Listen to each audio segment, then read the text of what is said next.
Ben, en fait, c'est que vraiment, les traits de personnalité ressortent énormément. À travers les séances, les enfants sont véritablement eux-mêmes. Donc, ils ne portent aucun masque, ils sont totalement libres de leurs actions. Puis, des fois, on a des élèves qui peuvent être, qui se retiennent beaucoup en classe. Et quand ils arrivent en séance, vraiment, là, ils se laissent aller dans le jeu et oublie là, comme un petit peu, là, OK, je dois écouter, je dois... donc, on a vraiment là, une liberté d'action là, qui peut être ressentie, qui peut être vue. 1,5.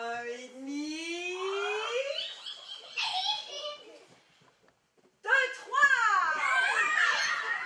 3. Dans la séance, chacun fait vraiment ce qu'il veut, comme il le veut.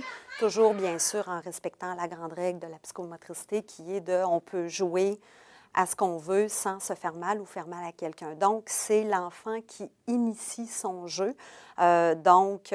S'il a envie d'être un peu plus calme, s'il a envie d'être plus actif, si l'enfant a le goût d'aller rechercher une relation avec les autres, il le fait. S'il a plus le goût de s'amuser dans les tissus, puis de vivre plus un moment de solitude. Donc, c'est vraiment là, l'enfant qui vit sa séance selon son ressenti personnel.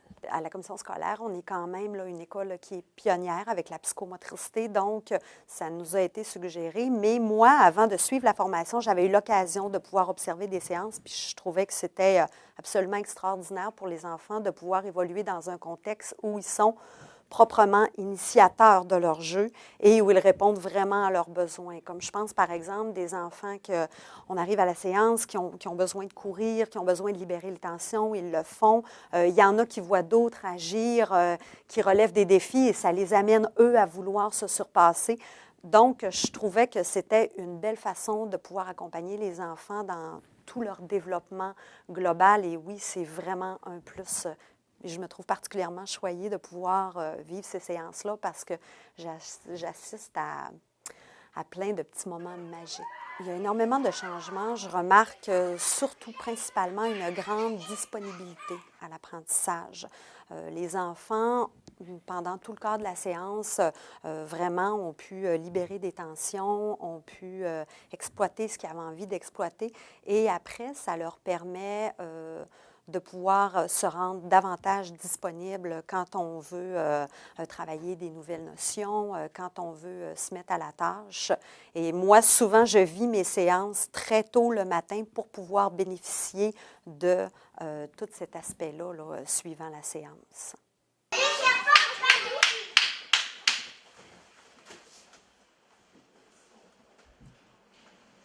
Jusqu'au prochain frappement de main, tu bouges au ralenti.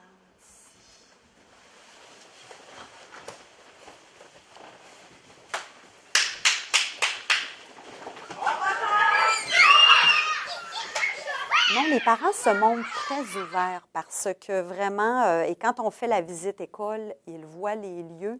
Puis, tout de suite, dès les premières séances, là, quand les enfants reviennent à la maison et qu'ils expriment à leurs parents ce qu'ils ont vécu, bien, tout de suite, les parents là, se montrent là, vraiment coopérateurs. La salle de psychomotricité a été vraiment là, montée en fonction que la séance se déroule dans un aspect vraiment sécuritaire. Tout le sol est recouvert de gros tapis matelas.